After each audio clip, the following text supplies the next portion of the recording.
makita ng mga tao, madadagdagan pa ba lalo yung mga charges? Yes, bawat isang defamatory imputation ay isang count ng libel. At bawat isang count may parusang kulong. So kung 10 count times 4 years, diba? 40 years. So ang prayer po namin, hinihiling namin sa hukuman, which the court granted the habeas data, ay pigilan at i-take down ang lahat ng posts na nagbabiolate o lumalabag sa privacy rights ng aming client.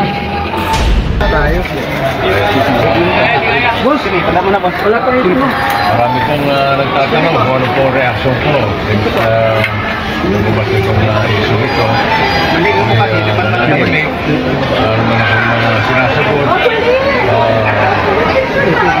Sa mga taong nagtatanong, sa aking mga kaibigan, pamilya, a lot of people have been asking me, ano reaction mo? Ito na po yun. Ito na po yung reaction ko. Sabi ko nga, ito yung walang personalan nito. I just trust in our justice system. Ako'y laban sa mga irresponsibleng tao, lalo na pagdating sa social. Bossing, nagulat ka, January 1 years na pagpasok ng taon. Hindi naman. Parang expected ko na yun. Last year pa pinopromote.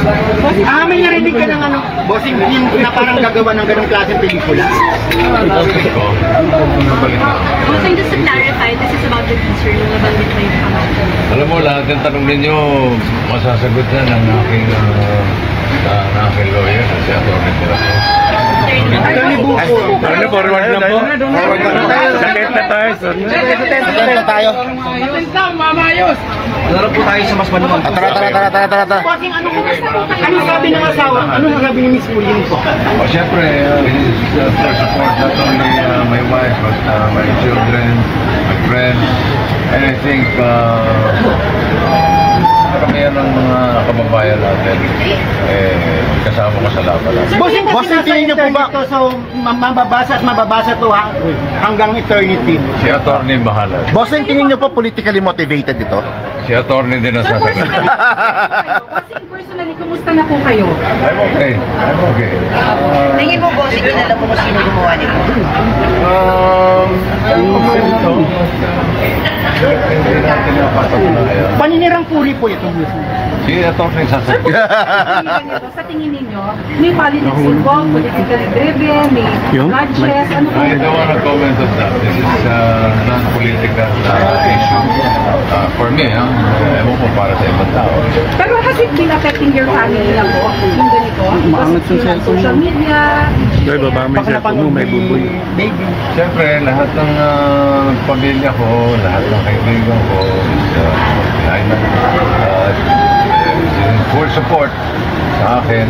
Wala mo ng aksyon sabi nga nila, wala mo ng plano mong gawin, there will be full support. Ipapatigil niyo po yung show? Meron po bang gano'n? Sorry? Do you plan po na ipatigil po yung pagpapalabas? Wala tayong may comment. Wala kayong planong i-TRO boxing, trailer or something? Si Attorney pa rin. Message na lang kay Direk. Back may message na lang kay Direk Daradia. Wala naman. Happy New Year. O sa mga taong nakapanood na ng teaser bossing nga, baka hinusgahan ka na po. Kanya-kanya namang demokrasya tayo.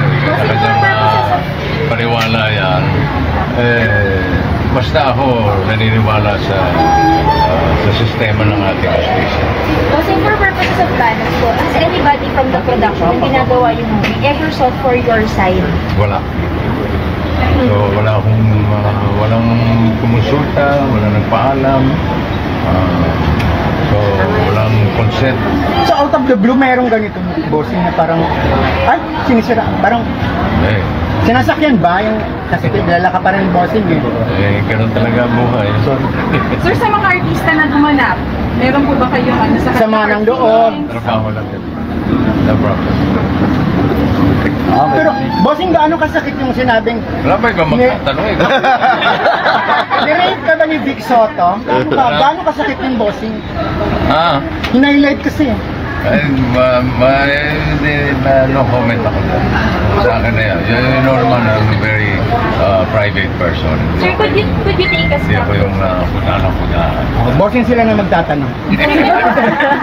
Bossing, could you take us back to that first moment na nabalitaan or napanood ko yung teaser? Ano ang tanong mo? Paano niyo po nalaman na may teaser na gano'n? Kayo po ba yung Through my wife. Kasi ako naman hindi ako active sa social media.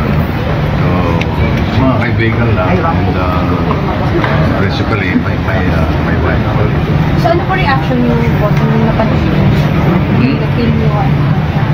Si Atty. sasagot. Bossing, beyond the campaign po, nag-expect po ba kayong apology from Daria po or anyone from the film po? Sa ngayon, ginawa lang namin ng mga nararapat. Wala yung nararamdaman ko. Ito na po yun. Palagay na po, nakasulat na po lahat sa papel. Napirma ako na. Nakapag-outtaking na ako sa fiscal.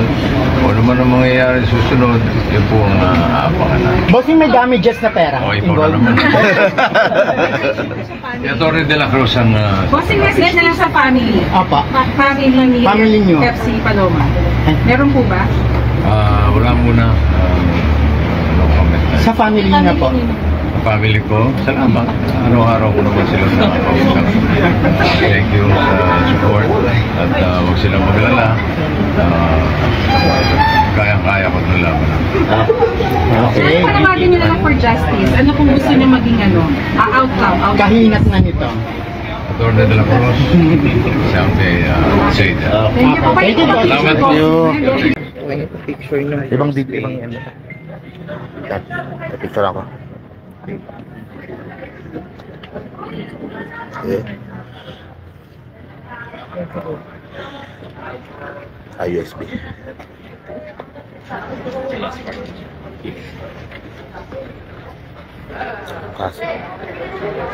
Cybercrime. Cyber libel. Moral damages of 20 million. 20 million po ang hiningin damages. Attorney, Prestan, pa-picture din po. Wala pa po kami. Mamaya po, bibigyan po namin kayo ng May camera sa muna, tabihan muna. Please, may camera sa likod. Muna. Di siya, mamaya po, bibigyan po namin. ano ka? Memory? Sige, ito sa akin. May camera sa likod. Yung ano po muna, mic muna. Hindi siya pwedeng dalawang ano. Para mag-ano ako. So guys, ayun na. Ito yung pang-vlog. Picturean niyo muna, picturean. Mamaya na po. Bigyan kayo ng copy ng mga staff. Okay, game. Attorney lang, wala na. Yun daw nakatakpak po kasi. Dito kayo sa gilid. Buka lang po tayo. Attorney, ano po? Ulo. Sir, pakikita. Quiet na tayo. Quiet na. Ayos na po yan. Kawawa naman po yung camera. Taasan mo, kuya.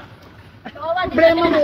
Nakapwesto na kasi yan dyan eh. Itaas lang. Okay lang. Okay, ano pang final nating kaso? 19 counts po ng cyber libel. Bakit po 19? 19 na cases po na nagpahayag o nag-post ng mapanirang invitation ng respondent, kaya po 19. Bawat post na mapanira ay isang count. Sino po ang mga nirereklamo or ano po? Dito po sa criminal case, ang kinailan po natin ay si Mr. Daryl Yan. 19 counts of ano po, sir? Anong Cyber libel. So bakit siya lang? Ang case po natin ay cyber libel, anyone who caused the publication. Siya po ang sinasabi namin na cause ng publication, yung mga malicious and defamatory statement. Sir, how about yung mga nag-share na? Merong hiwalay na kaso para doon, yung po yung rito habeas data. Nung nauna na namin na-file, hinihintay na lang namin ang utos ng korte kung ito ay pinapatigan o hindi. Pero sa kasong kriminal, ang may kasong kriminal lang sa ngayon ay si Mr. Daryl. So, hindi po ba clarify lang namin, ito po yung social media post na sinasabi kong nilate Yung teaser lang ba Yes, yung teaser video. What about the film? Ano pag napalabas ko?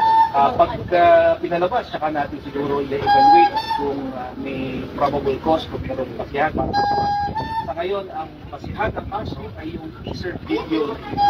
Hindi po naman financial damages ba or paano po? Yes po, sa ilalim ng Cybercrime Act, po pwede pong humingi ng damages ang nagrereklamo ng kasong kriminal.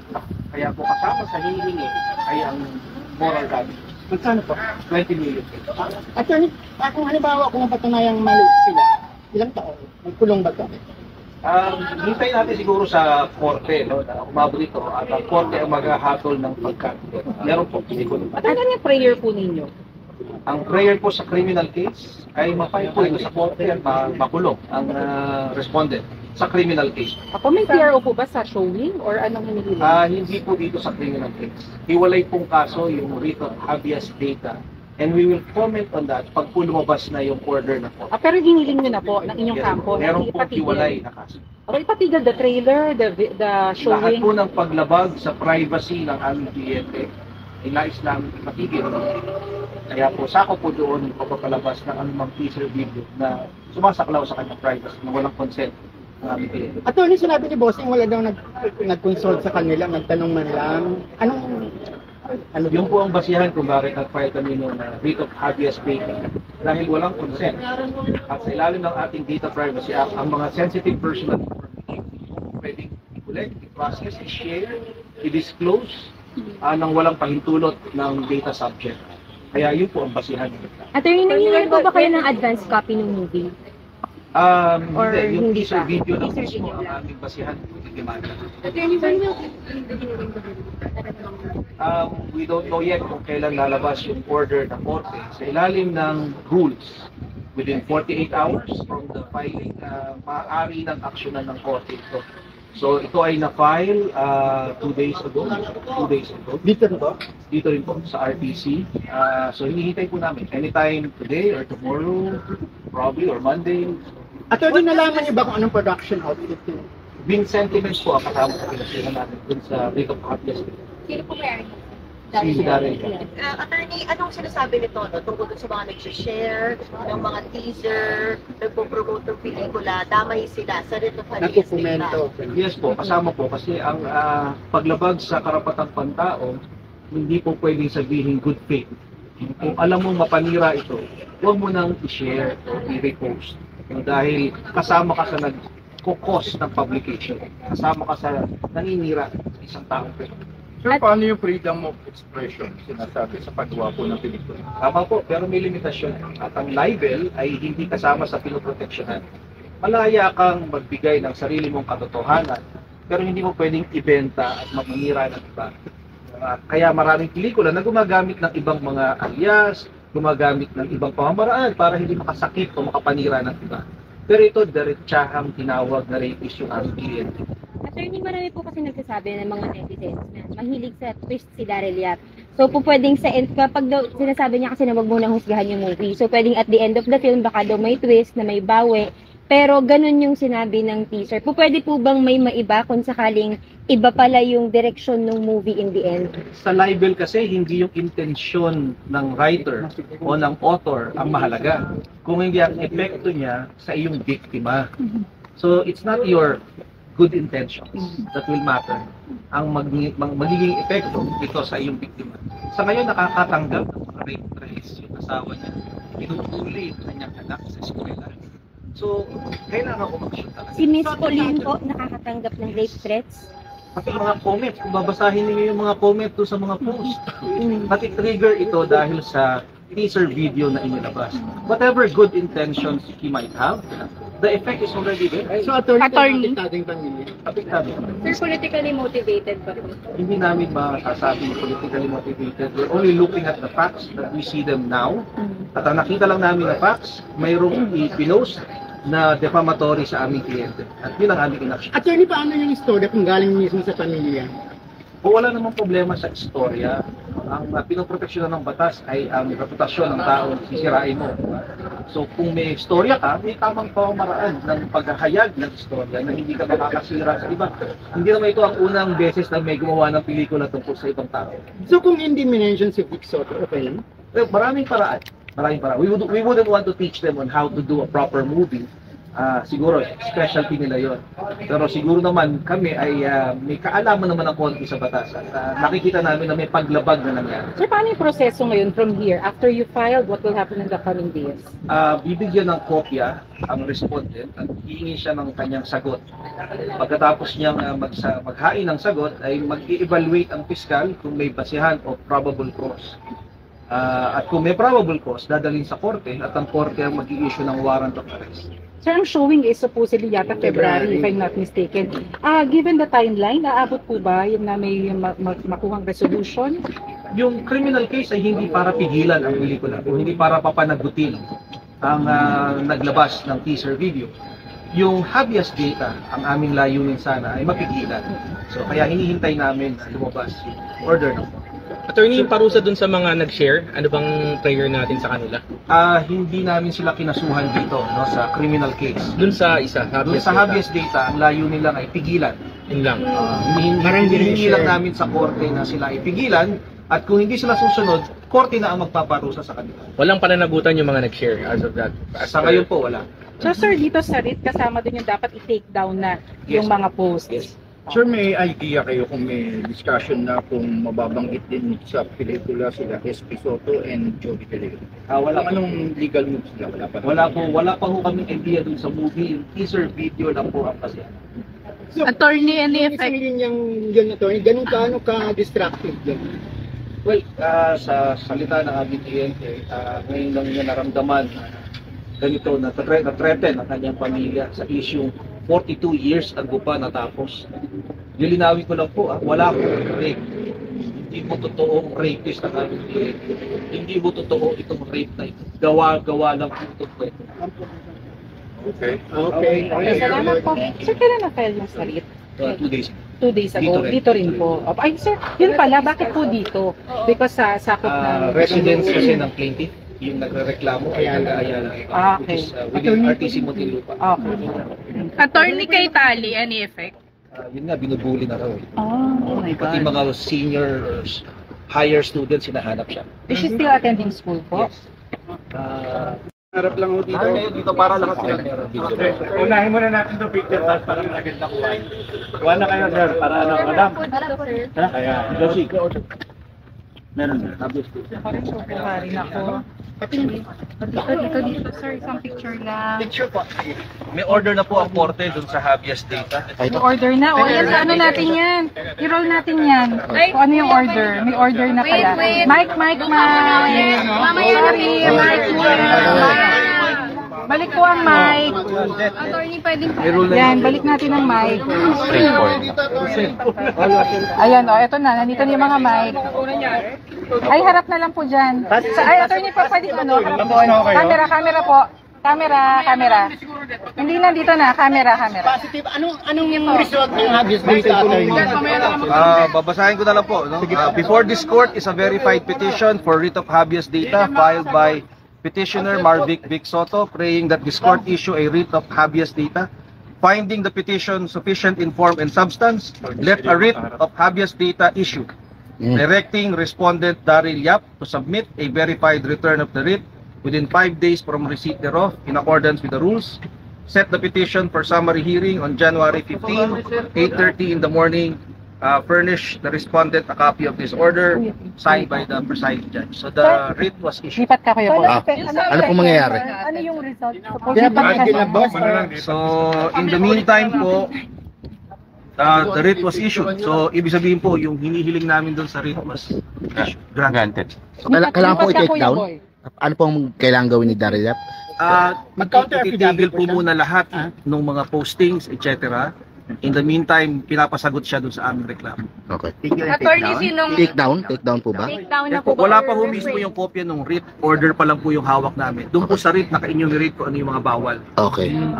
So message sir sa mga maaaring mag-share pa po, meron na pong order ang korte. Apo, caution lang po sa lahat na ang usapin tungkol sa umano'y pelikulang The Rape of Pepsi Paloma ay subject na po ng paglilitis sa korte at may utos na po ang korte sa writ of habeas data na ito ay lumalabag sa karapatan ng aming kliyente kung kaya't pansamantala ay ginarant ang habeas data. Ibig sabihin ay tigilan po muna natin ang pag-post, pag-share ng mga bagay na ito hanggang sa ito ay mapag-usapan sa hukom. Attorney, sino required na mag-attend ng House Summary?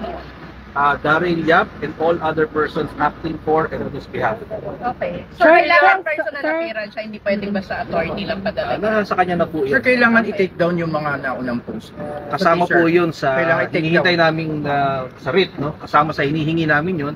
At wala pa kaming kopya ng writ, yung pinaka-atas na korte. Pero sa subject lang ng habeas data is the teaser. Kasing movie, wala pa. Kasama po ang film. Pati film. So hindi na po dapat ipalabas. Well, he will be at his own risk. Okay. Thank you po. Salamat po. Ito yung ano po, sir. Sir, yung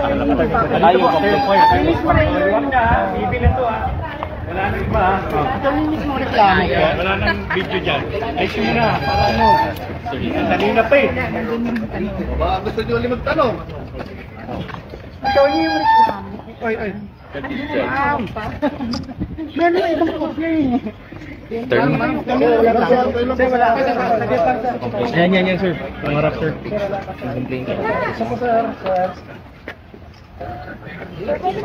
Di ba bata ko sila? Cellphone, no?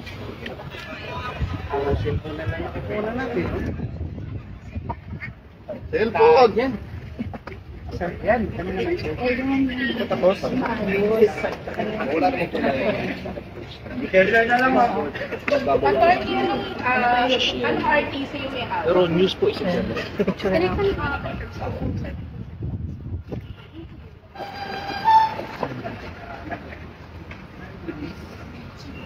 Yung last po. Criminal case po ito, attorney, no? Thank you. Hindi mo na Sa copy niya.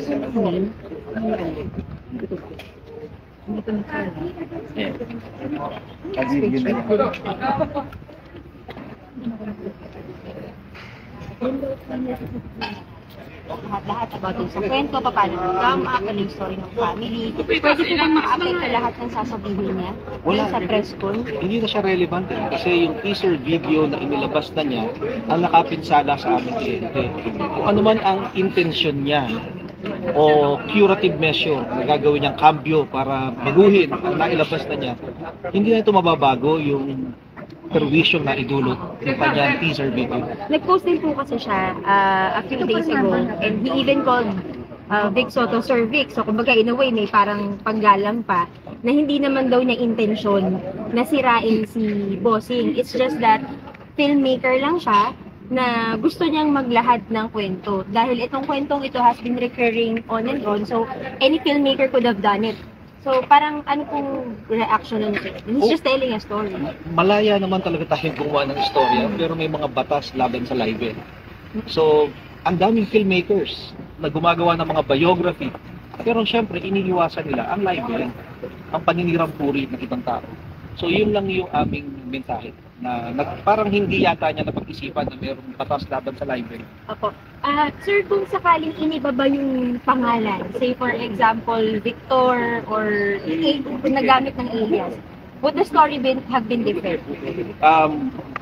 We'll find out, no? Pero that is one good way of avoiding libel, di ba? To diretsang tinawag mismo yung aming kliyente, buong pangalan. Di ba? So, wala talaga magagawa kung hindi umaksyon dahil apektado na ang kanyang pamilya, kanyang anak. Tapos sir, kapag kung sakaling mapalabas yung movie, and then dun sa movie mas maraming derogatory facts or paglalahad ng story pa, as he would say, na makita ng mga tao, madadagdagan pa ba lalo yung mga charges? Yes, bawat isang defamatory imputation ay isang count ng libel. At bawat isang count may parusang kulong. So kung 10 count times 4 years, diba? 40 years. Sir, would a sorry from Daryl Yap make any difference? Civic na lang po ang makakasagot ng ganung question, no? Pero the case has been filed. At kahit na mag-sorry ka kung nagawa mo na yung krimen, ang hustisya aandar na. May tiwala kami sa hustisya.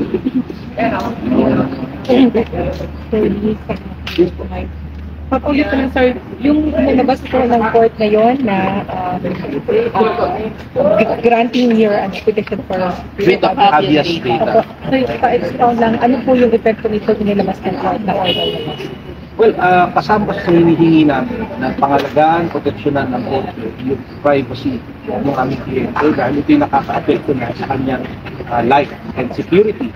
Nalilimitahan ang kanilang kilos dahil natatakot sila sa physical threats na dulot ng video. Kasama sa mga hinihingi namin na ay pigilan sa paglalabas ng ganitong mga video at anumang sensitive personal information natin sa ating kliyente. Kasi yung kaso ng rape ay isang sensitive personal information. Ganun din pag-take down ng mga posts, pagpigil sa pelikula kung meron mang lalabas, pagpigil sa sino bang tao na mag-share, mag-post, mag-repost ng naturang defamatory.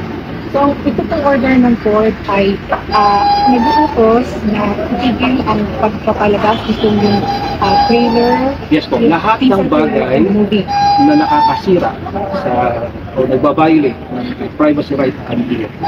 Pero, retro ba yan? So, yung mga nag-share, dinugduplicate ba? Well, kasama kasi sa utos ng court.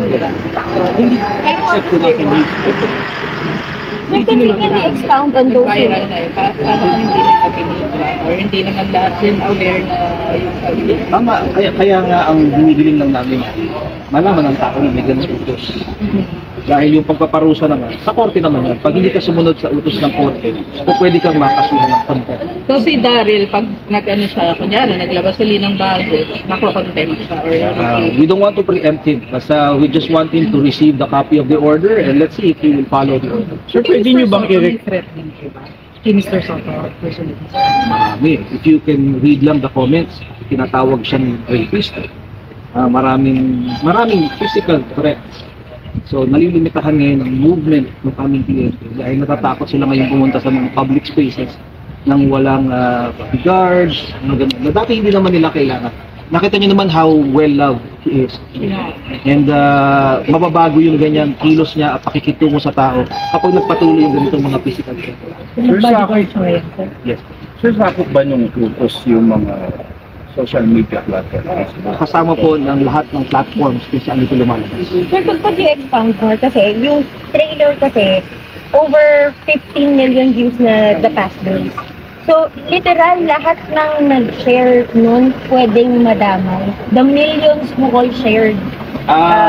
Pag hindi po sumunod sa utos ng korte, kaya hinihintay po namin yung actual na writ para makita natin yung specific language na ginamit.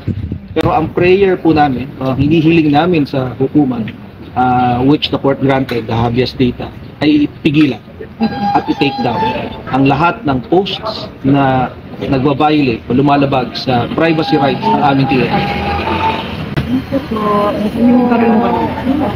Sir, ibang usapan na yun, let's say,